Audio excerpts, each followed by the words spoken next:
Who would be a Wolves fan, eh? On goes ball. Speedball might yet win it here for Wolves. Blasting the shot. What a goal!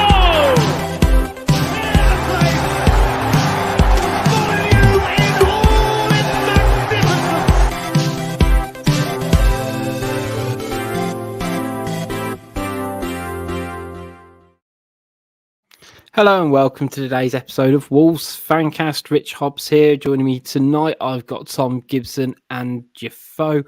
Yes, we are going to be talking about Wolves' defeat to Newcastle. We'll also talk about the latest news on the injury front, and we'll also briefly discuss the club's finances that got released at the end of this week as well. I guess, boys, before we kind of go into the game, probably sort of needs highlighting. We had him on the show a couple of weeks ago just to highlight it. But Manny completing his walk from Wolverhampton up to Newcastle because although the game was crap at the weekend, it was at least a crap result. At least, like, you know, one genuinely positive and quite frankly outstanding achievement came out of it. Yeah, it was brilliant achievement.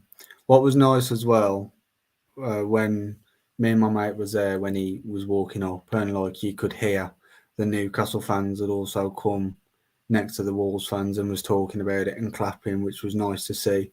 So both sets of fans were like cheering him on in the last couple of steps. But yeah, unbelievable and really, really good, especially all for charity and everything. Yeah, brilliant. Yeah, can't knock him. I mean, it's an incredible task for anyone to do. I'm really proud of what the club have done with it as well. I'm giving it a lot more coverage. I mean, each time that he does something like this and there's a charity event, they seem to give it a little bit more and a little bit more. And the fact that you've got Gary O'Neill talking about it so openly in sort of like press conferences and to the public and that, it's good because it brings awareness to a great cause. And, you know, congratulations to Manny for raising as much money as he has so far. And I'm sure that money will continue to raise in the coming days as well. Yeah, it's just a shame he had to walk all those steps up. When he got to the end of it, I did feel sorry for him. When you sort of see that, and he said in our preview show pre-Sheffield United, it was that he was on.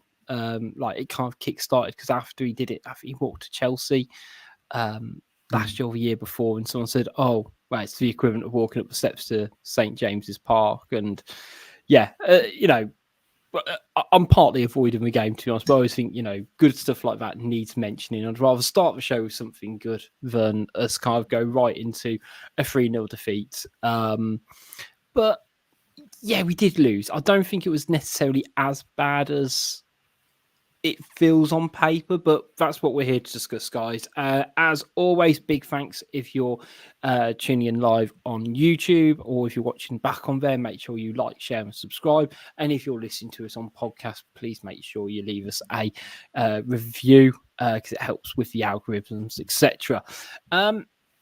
Couple of surprises in terms of the lineup. We knew that Wang wasn't going to be fit, so we had a front three of Sarabia, Neto, and Bellegarde, which on paper it doesn't necessarily have that great fit in terms of having a kind of a natural centre forward. Dawson came back in from the cup game in the week as well, and we had Semedo at back as well, and Doyle replacing Gomez, who didn't make the squad at all in terms of injury as well. Jafo, initial thoughts when you sort of saw the lineup? A little bit of concern because it is that lack of a focal point. You know, it's the one thing that we've worked on, having sort of a sort of false nine up there to try and do something, and seeing how these three guys how they interact with each other and how they play with each other in Bellegarde, Neto, and Sarabia is, it was going into it. We didn't really understand how we were going to compete against a side like Newcastle. Who are very big players at the back. All you got to do is look at Dan Burn at left back and how tall he is, and they are powerhouses, and these slight guys, they might struggle against players like that, and that was always the concern. And the other main one is João Gomez not being involved as well. It's always a concern because he's a good footballer, and the progression that he's had this year, and seeing the way that he's come from being a very green player from Brazil to being a stalwart in a Premier League side is impressive. And to remove any sort of talent like that from a Premier League side is going to make a massive difference. Yeah, Tom, how about you? To be fair, when I first saw the lineup, I thought it was a bit harsh on Santi Buena. Mm. I thought because he'd done well. But then when we did play the game, there was a lot of the times where Dawson was doing really well on Isak throughout the game, so you can see why Dawson was back in the team. I thought Doyle done well. I think he was always going to come back in with Gomez going off with the cramp or the injury. Obviously, having Bellegarde in the 9, it's not his position, so he's kind of out of his depth, I feel, in a way. I think he seems a little bit lost sometimes because I think he's more of a creator than a goal scorer. But one of my main concerns was actually the bench. Yes. Like when I was looking at the bench, I thought, look, it's really thin. It reminded me of, I think it was under Large, where did we have 2 goalkeepers on the bench at one point? Mm. Something like that. And it just looks thin, and it just like you've got 3 academy players in there, which is great, but they've also been thrown in the deep end a little bit. I mean, it's brilliant to have the 15-year-old in Okudua, but should he be near it? Should he be near the team at 15? It's I don't know. I don't know if it's a sense of it looks bad, or if he's really that good that he's got into the team. I'm not sure which one to go with. I mean, I think it's not. I say it's 3 academy lads plus Noah Lamina as well, who's basically a development player as well. So in terms of like forward options, it's slim pickings, isn't it? And when you compare it to like the subs that Newcastle could bring on, it is worrying. Because you can't look at it and I don't know whether we should have started Nathan Fraser or whether he's quite ready for it. And, we'll touch on that sort of halftime switch in a bit, I guess. But just, it doesn't exactly kind of spell worry into the opposition. I mean, like compared to like Brighton midweek, you could bring on Neto. And just all of a sudden, like having that extra bit of quality off the bench is just going to make the opposition think more. And Newcastle, they deserve their win. No 2 ways about it. But if we were still 0-0 after an hour, like if I was Newcastle, I'd have just stayed calm because it's not like we were going to have to impact the game offensively to really nick 3 points. If it was still tied going on later, but it seemed for me that like Wolves' tactic was to try and smash and grab and do something quite early because we were pressing so hard, so high up for those sort of initial 10-15 minutes, and I thought we've got a chance here. I thought we just done that bit of homework to kind of really make them think about it. Neto had a good run which went out for a corner, and we had a couple of other ones where we're winning the ball really high up, and I thought we started the game really well. It just kind of dropped off pretty monumentally, I guess.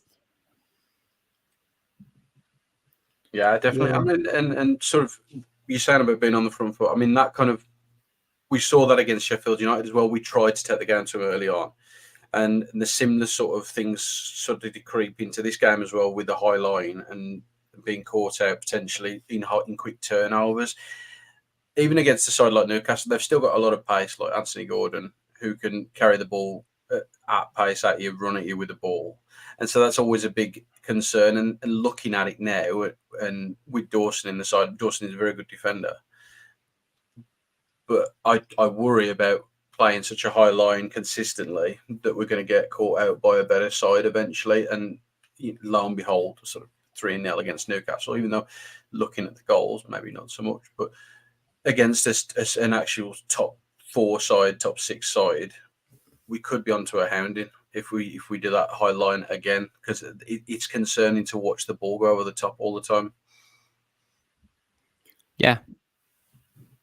It was bizarre in a way, because you'd think, I don't know, for a lot of this season, or at least, over the winter period, we have been like a little bit more steely defensively and have kind of kept the midfielders closer to the defenders. But there's been a couple of games, you say recently, where we've tried to be a lot more aggressive. And partly I think that's to do with the injuries and not having Kuna as much as anyone else, because it's only really kind of come to the fore since he's been out of the side. I assume because he offers us so much from that positional awareness that the likes of Doyle and Lamina, and we can't have it two ways, can we? That I've been praising. We praise them for getting forward. We praise them for, the likes of Gomez scoring the other day against Spurs, getting to and pushing forward. We praise Lamina for scoring the winner against Brighton because he gambled and pushed forward. Is this just the other side of the coin of, live by the sword, die by the sword, do you think? Yeah, definitely. I think that's just the risk you have when you do these high press, and when you are going to go into games going that quick. Teams are going to try and just knock it past you, and as soon as they've done 1 or 2 passes, they're in on goal. It's like Jafo said, we saw it against Sheffield United. I think it was the first half. I'm pretty sure McCarthy had that chance. It was 1-on-1, and so did Brewster. So obviously a different team put them away, and you're 2-0 down. But I think the problem is, it's when that doesn't work, what is our game plan? Because if that doesn't work, it seems to be like we're kind of stuck then. Like if we can't do this high press or this counter attack, it's like we're stuck. And I think it's this playing out from the back, like we saw against Sheffield United, played it across the back a lot, waited, really patient. I think that's like our plan B, and I feel like we're kind of learning on the job with it, really. And there was that clip that went out when it was Jose Sara apparently was talking to someone in the South Bank. This is according to some comments that I read, but apparently someone said that he was actually saying to the fans, like, when we've got the ball, like in defence, just be calm because we're trying to play out with it. It seems to me like they're learning on the job for like a plan B in a way. Yeah, it's frustrating because I think a lot went into yesterday's performance in terms of personnel, arguably tactics, and the fatigue.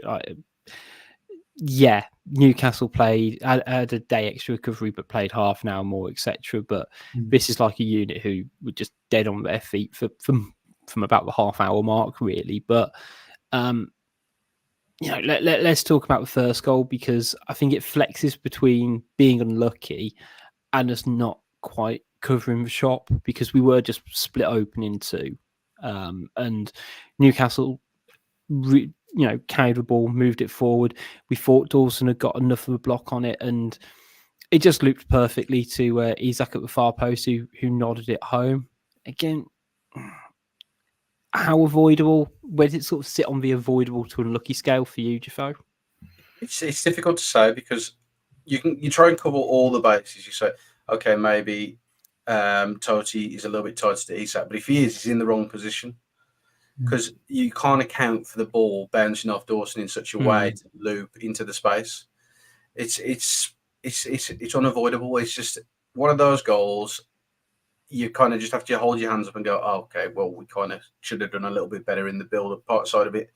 It's in the moment of where Dawson gets across and makes the block, you're in the luck of the gods, really, with it, of where the ball goes. And then, unfortunately for us, it goes straight to Isak, who he won't have an easier finish this season. Yeah, I think as well. I think you have to have a bit of luck as well. I mean, like Jafar just said, if Tossi's covering that position, why would he?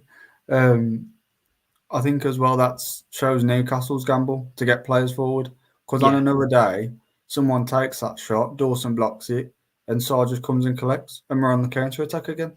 But because they want to play the counter attack, that's just them putting bodies forward. I think it's just one of those where, like Jeffo said, you just have to put your hands up on them.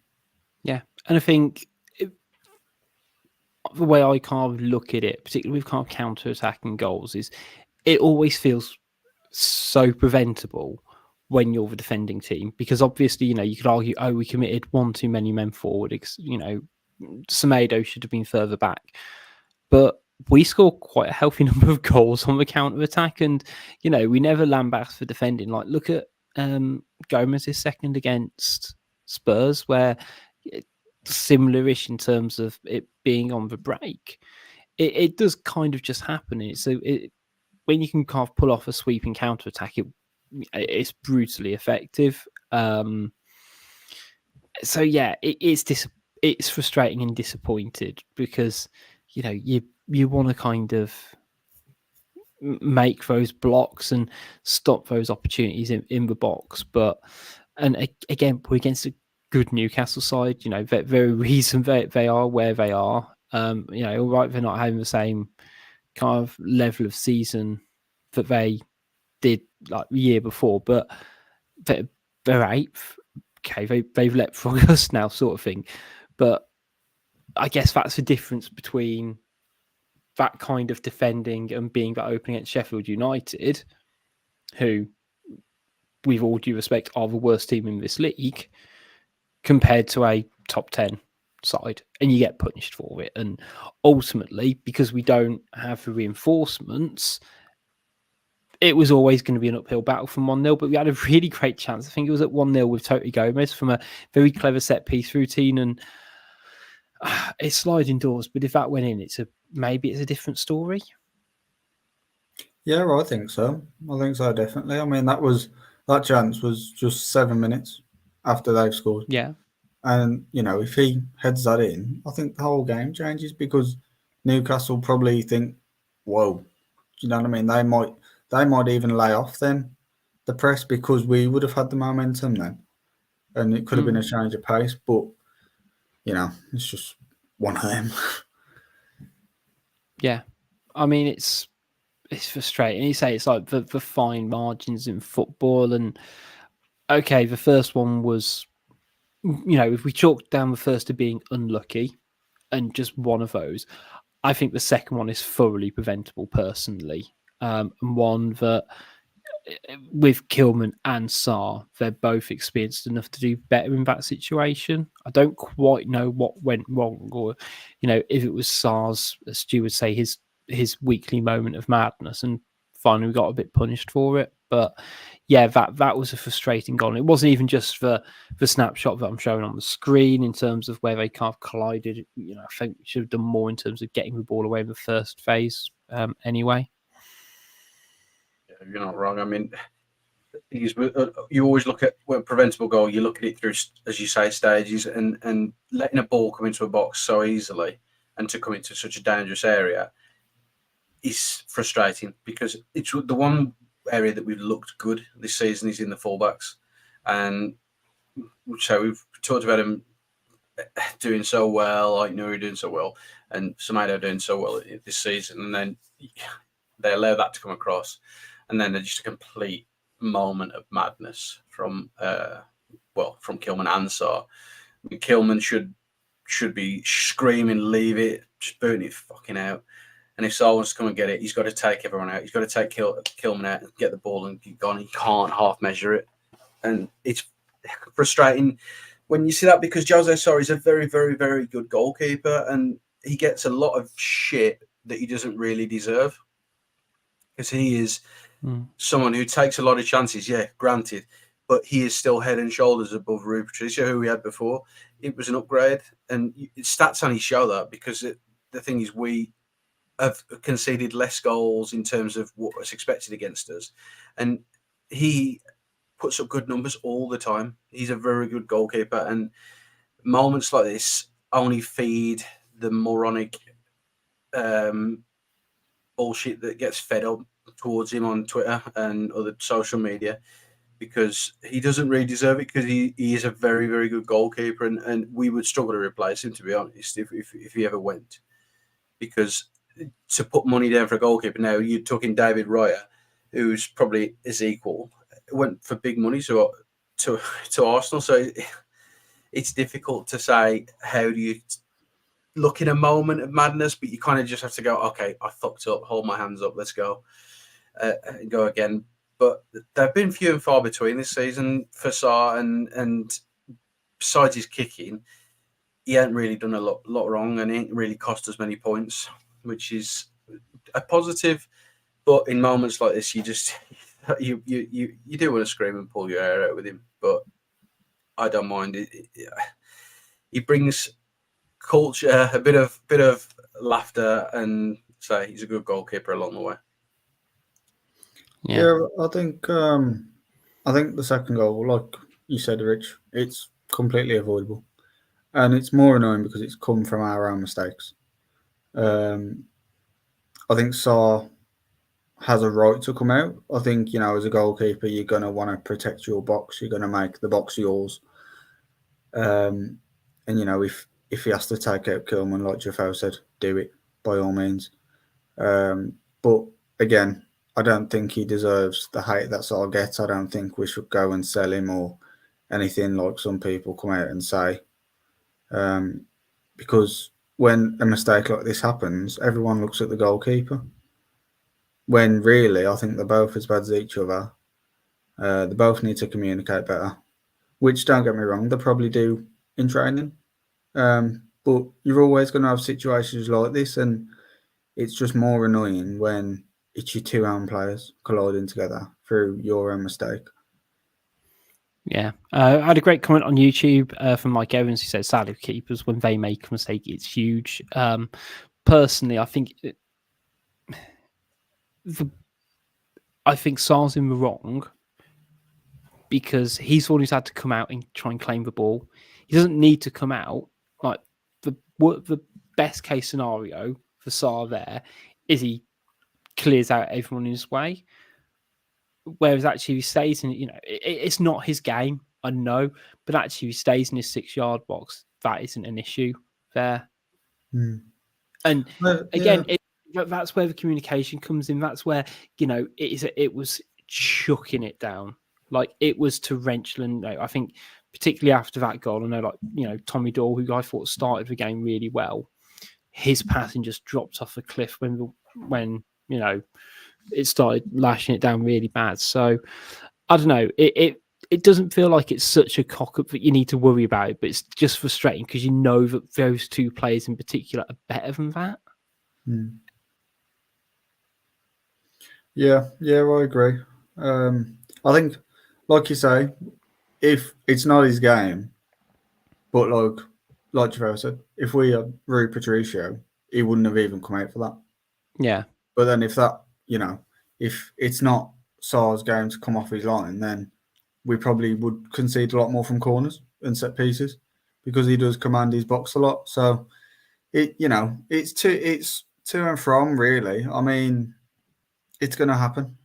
You are going to make a mistake once in a while. It's just more annoying when it comes off your own player. Yeah, definitely. I mean, 2-0 down with after 30 odd minutes, it's never exactly a great sign. You can't be looking at the players on the pitch and wondering, where's a comeback going to come from? And I remember there being a point where the ball got moved out really quickly to Neto on the right hand side, and I think he went past one, but he looked so shattered. He basically cut back inside on himself, whereas like 2 weeks ago he'd have tried to knock it past him and kind of belted down the line. And I think he kind of personified how tired some of these players looked, particularly ones who have played kind of a continuous amount of games. And yeah, it was frustrating because you look to your star men, don't you, in times of need, and unfortunately he couldn't and didn't answer the call yesterday. And when you see at halftime, 2 substitutions being made and Sarr's one of them and then Neto's the other, it's like what you said earlier, Tom, in terms of Like you're looking at the bench and like Newcastle must have just thought we've got this one in the bag now when they saw Bentley and Nathan Fraser coming on. Yeah. I said when I walked out the ground, though, I said to my mate, like, that's the problem. I said to him at the time, I said, that's the problem when the managers don't get backed.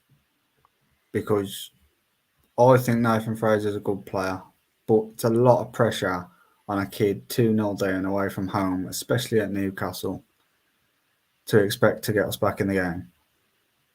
Obviously, at the same time, we had FFP issues and whatnot, but there's if buts and maybes about it, really. But I think it's a lot of pressure on Fraser to come on at that stage. And I think as well, the injuries that we've got, so apparently Neto's got tight hamstring. Cunha was hamstring as well, I'm pretty sure, and so was Wang. And I think that kind of shows as well the amount of running that the players are doing. Yeah. If it's the same injury, as much as like I love it, I love the work rate. You're going to run into the ground for your team, but I don't know. There just comes a point where it's kind of concerning when 3 of your attackers all have the same injury. Yeah, it does feel like they've just been worn into the ground, and I'm a bit on the fence in terms of the kind of the backing in January. I think I understand why they tried to move on Sasa Kladnic and Fabio Silva, because they weren't part of Gary O'Neill's plans. I really struggle to understand like the ability to get rid of 2 senior football players and then not have anyone to come in to replace them. And now either Gary O'Neill has just outrightly sort of said they are just simply not in my plans. No way. Like, I'd rather play a 19, quite literally a 15-year-old. I'd rather play a child than play Fabio Silva. Than I find a bit of a struggle.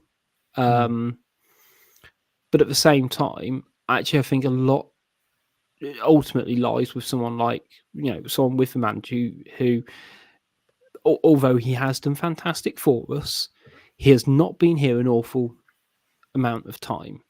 And I think to potentially dictate what players are his type of player when his body of work is quite limited anyway, it's difficult, I know, and this ain't Football Manager, but I think actually he needs to do more to manage that situation with both of those players, because it's easy to forget Sasa Kladnic did come off the bench and score goals for us and won us 2 games this season. And okay, you can throw whatever you want at kind of that statement, but ultimately it is it's the manager's job. It's the club's responsibility to try and keep those players happy. Because all that happens is said players, if they're not playing, will want to go, which is what's happened with Sasa Kladnic is he's wanted first team football. Fabio Silva's a slightly different situation, I guess, to a degree, but he's still not quite shown enough this season. Mm-hmm. But then you end up in a situation, don't you, where you're only, 3 games away from an injury crisis. And now, I know Sasa Kladnic immediately gets injured because he's got knees made of glass. But to ship out 2 senior players, when you look at that bench, when you look at the injury players we've got, as Martin said, we all saw this coming. And we did. You could see it in January, that at the end of January, it's like, oh, fantastic, we're doing great.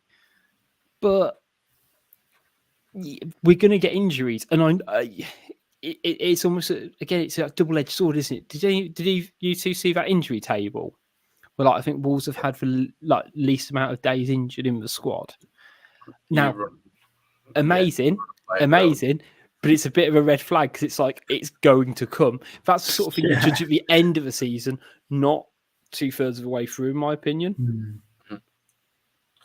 I mean, yes, just circling back on what you just said, Rich. I mean, it might sound like I'm towing the club's line here a little bit, but I mean, the decision to get rid of Fabio and Sasha was probably made a lot longer before the start of even December. And you've got to remember, Johnny had his outbreak in December, and he had to go because you can't keep somebody like that at the club.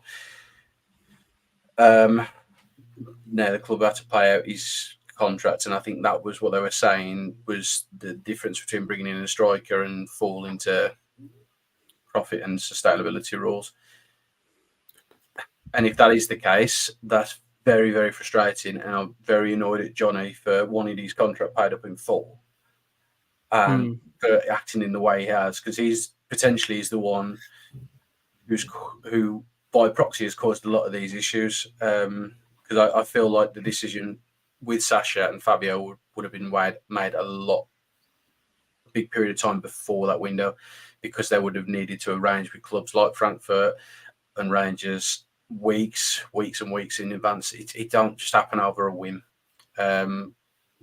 So you can't prepare for things like what happened with Johnny, and that kind of, when you're so close to falling foul of these rules, I'd rather the club err on the side of caution and not do what Everton's done and what Forest have done and just throw guns to the wall sort of thing, because it ain't good. Because long term it will start biting you in the ass. It will give you points deductions, and I'd rather the club actually be a little bit more sustainable and a little bit more self-funded, because we've seen what happens with the club. We're in this position because we've thrown money at people like Fabio Silva, Gonçalo Guedes, and Nunes as well, even players like that. We've thrown a lot of money at players thinking that they're going to take us to a next level, when really the best value we've had in transfer fees has been sort of between 8 and 15 million. All you got to do is look at Joe Gomez, Mario Lemina. These are the ones who've made a massive difference to the club, not just on the football pitch, but off the football pitch. All you have to do is look at all the stuff on YouTube and social media and the positive effort that they make to make the club a better place, welcoming. It's a place that people want to be and enjoy. I just don't get that impression with some of these more expensive signings. So the club more frugal, I'm happier about that because it seems to get better results. Yeah, just had a comment from Stu Kelsel on YouTube. Agreed, Jafo, the biggest area the club has to focus on is its development and lower value transfers, likes of Doyle. And yeah, you're right. And I completely agree. I want our club to be, run, I was going to say financially ethical at least. But you need to have everyone bought into that. And if that means using the resources that you've got, even if it's for that bit longer, like Fabio Silva, where, all right, I'm being quite harsh on the guy because I don't know him, and hopefully I'm not libeling myself here when I say it, but he doesn't seem like he's the greatest personality. To put it politely, I don't know in terms of that, but it's up to, the club to have that open dialogue, surely, with the back office, with with Gary O'Neill and his team, saying like, look, unfortunately, you might have to change a bit about how you're approaching the game because these are the players you're sort of stuck with. And again, the argument, I guess, and I'm sort of arguing my own point here, is that we took Fabio Silva's wage or a proportion of it off the bill for 6 months. The aim was to do that for Sasha Kladnic, who I think was on a healthy packet as well. That's not kind of panned out because he's now not playing at all. It's not raising his market value, and he's still charging the club his weekly salary. So, yeah, it's frustrating that, either we didn't invest in January or the club couldn't manage the likes of Kladnic better or Fabio Silva better.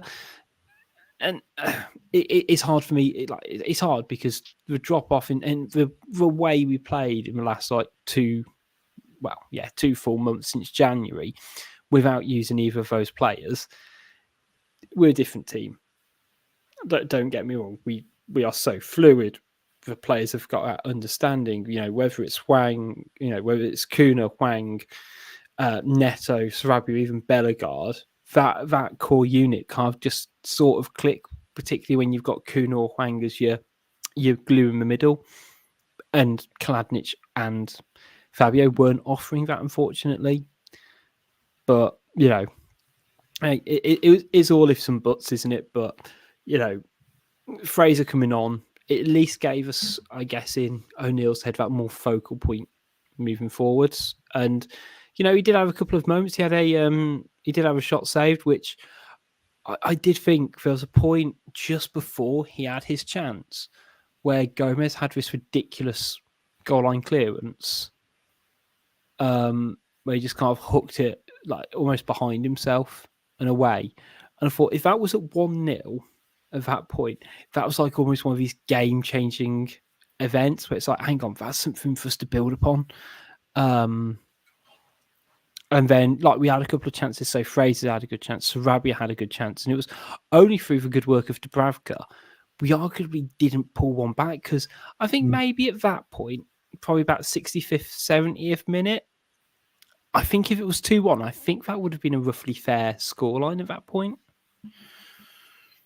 Yeah, I agree. I thought Fraser done pretty well, to be honest. I'm pretty sure he got our first shot on target, if I'm not wrong.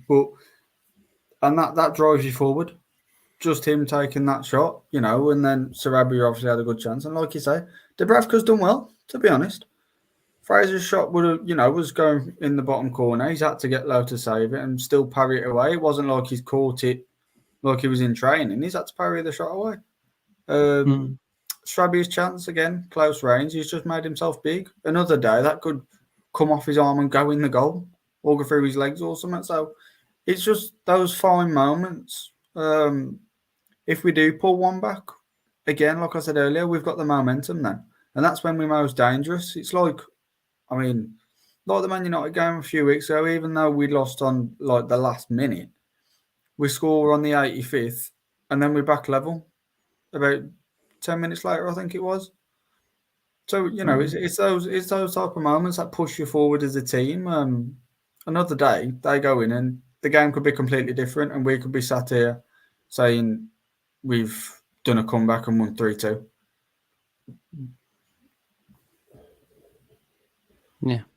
It's one of those, isn't it? But it felt like that window after that Sarabia chance, it felt like that window closed in terms of us getting a goal. And I think, I don't know, it's bizarre. I always find it bizarre that when you have a chance and you don't score it, like it almost knocks the wind out of our sails for me.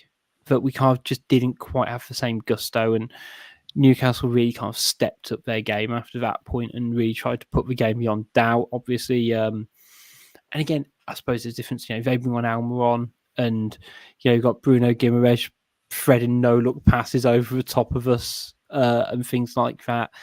And I guess the day ends rather frustratingly by conceding the third goal. And again, it was just tired legs and tired minds, wasn't it? And again, thoroughly preventable.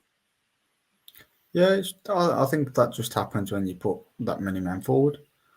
I think 2-0 down, we've just put everyone forward and thought, let's just try and grab a goal or let's try and go down with a fight. And it's kind of, you either get one back and it ends 2-1, or it goes like this and they catch you on the break. And as soon as he was played through, you kind of knew, like, there's a big chance here, because I think it was just Dawson who was back. And then Ain't Norway's got a sprint back 60, 70 yards to get to him.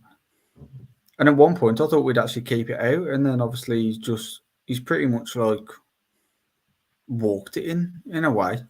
The way, like, just rolled it in. But I think that just happens because we put so many forward. I think that either ends 2-1 or 3-0 like it did. Yeah, it's so frustrating, isn't it? And when you sort of see Dawson just completely get his feet stuck in mud, effectively, Defoe, you know it's not going to be your day. Yeah, it's just one of them moments. Like Tom says, you're chasing the game. You're going to take risks.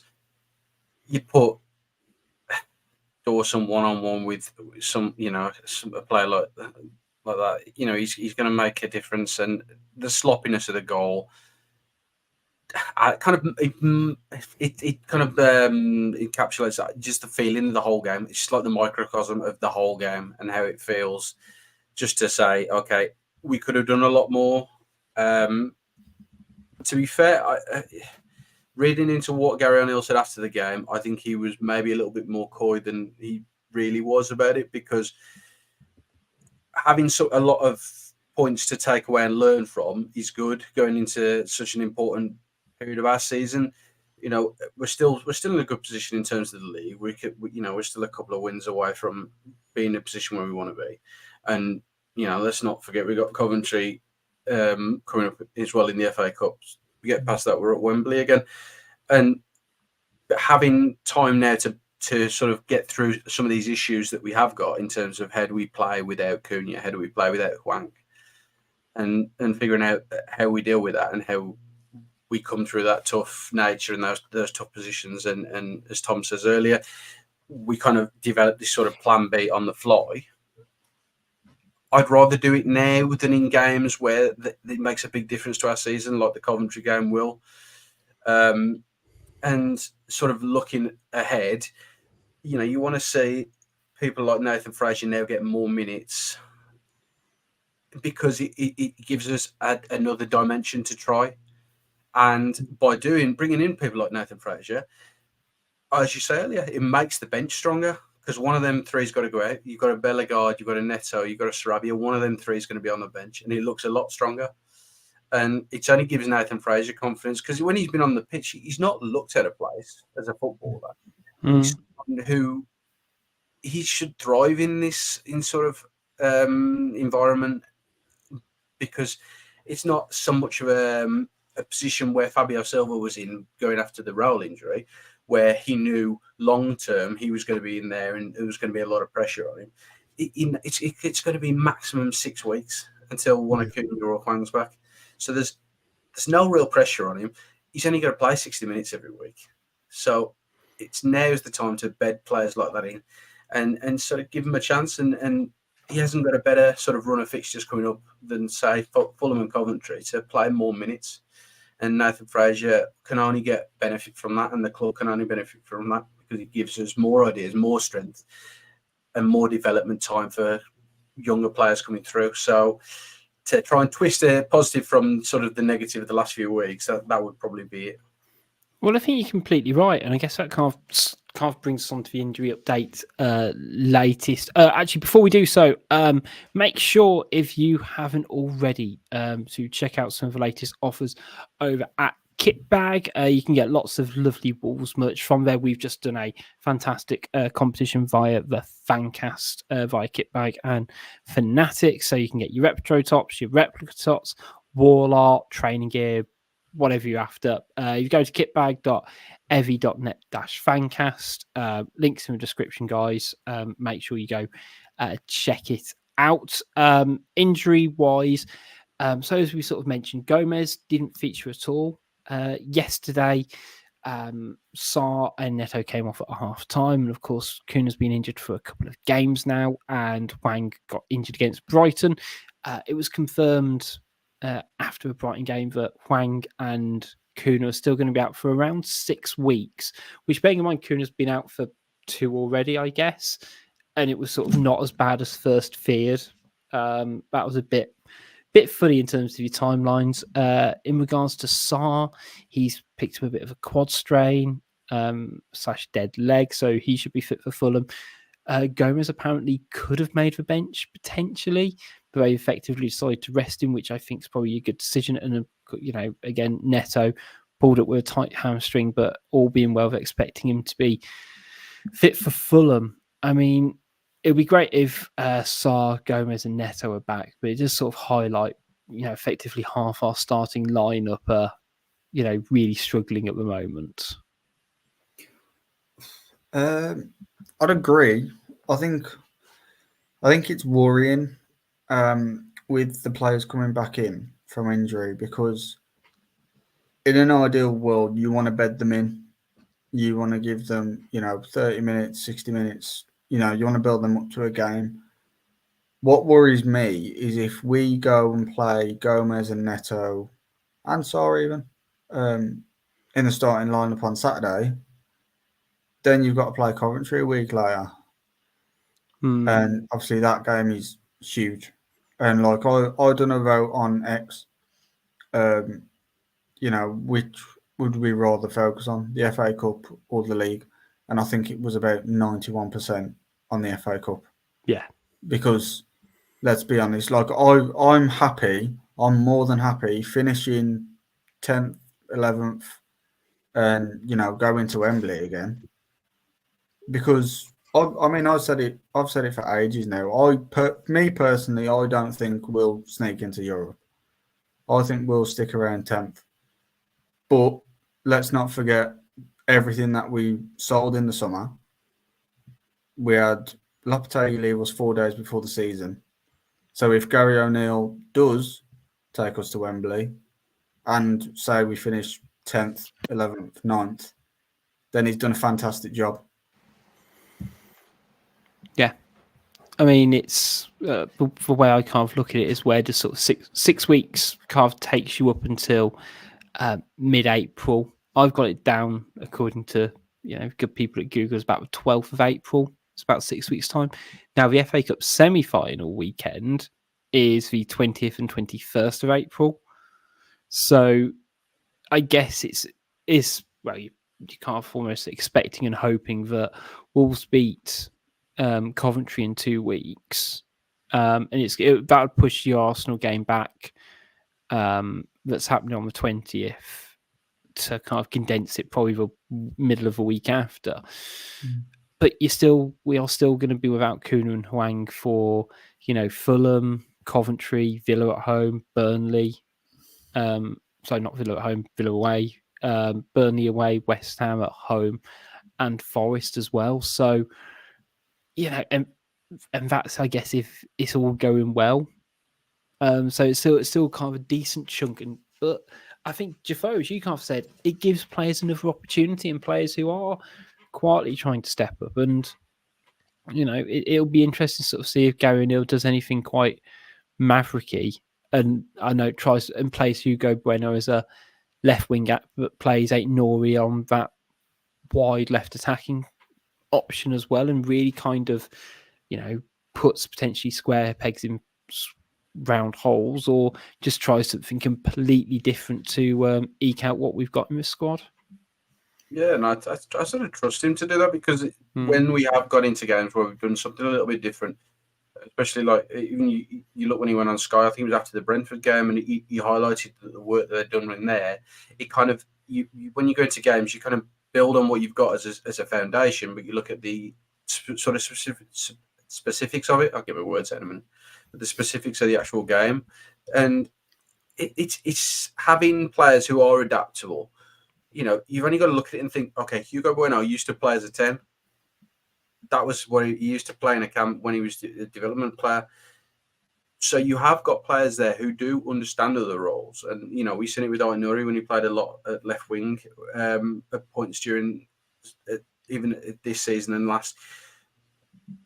We've got players who are adaptable. People want to buy into what's been done by Gary, because you can only see the positive of where we are with what O'Neill's doing. Is he's allowing the clubs to buy in, the clubs and the players to buy into what he wants to do in his philosophy for on the pitch, and having players who will kind of sit in and do a job in different areas of the pitch, and having the ability to do it and using the strengths and what they have kind of helps, because we even saw that at points this season where Doherty went on as a makeshift left winger forward and did well. And I mean, okay, granted that led to the Sarabia incident where he moaned on social media, but he's showing that people will go into different roles and are willing to try different things because they trust the manager and they're buying to what he wants to do.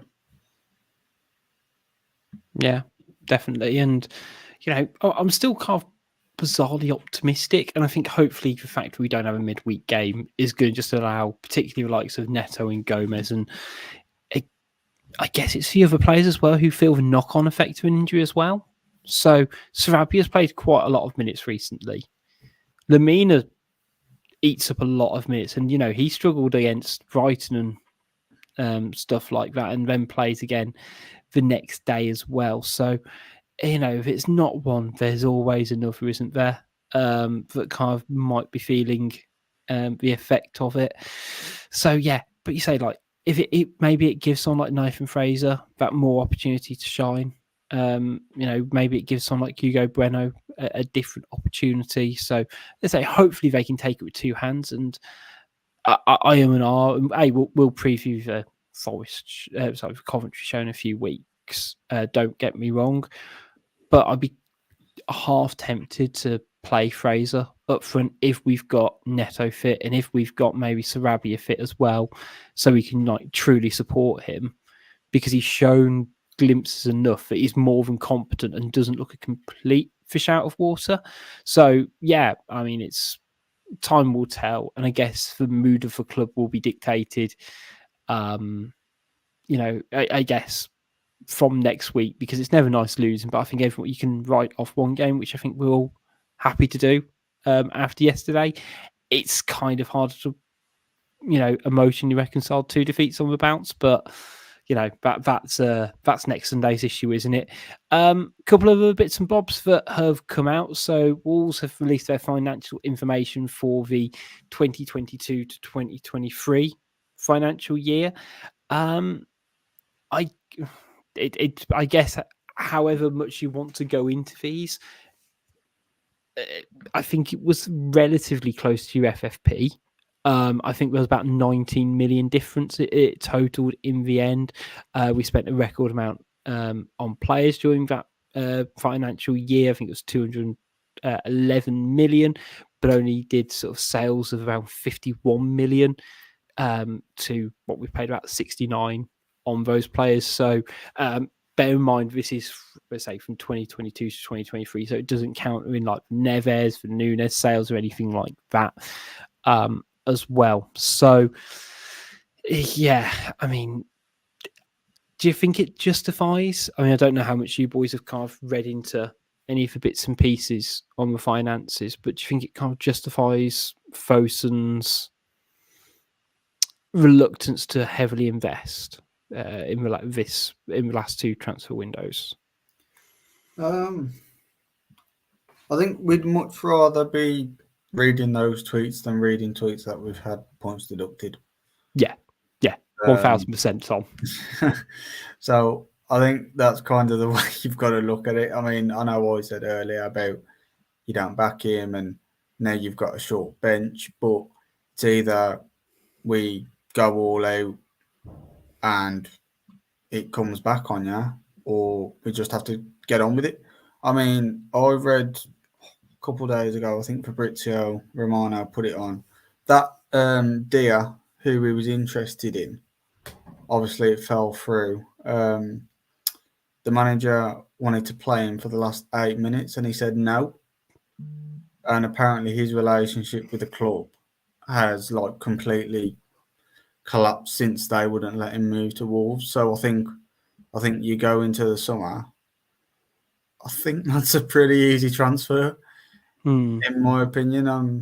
I don't know if they'll look at it from a personal aspect. For example, that could be somewhat similar to what Nunes done when he didn't show up to training with us, in a sense. So they might look at it in that way, in personality. But I mean, if we was interested in him then, and if we do have FFP issues or anything like that, or we want to spend small and not big, I think that's an easy transfer to go into.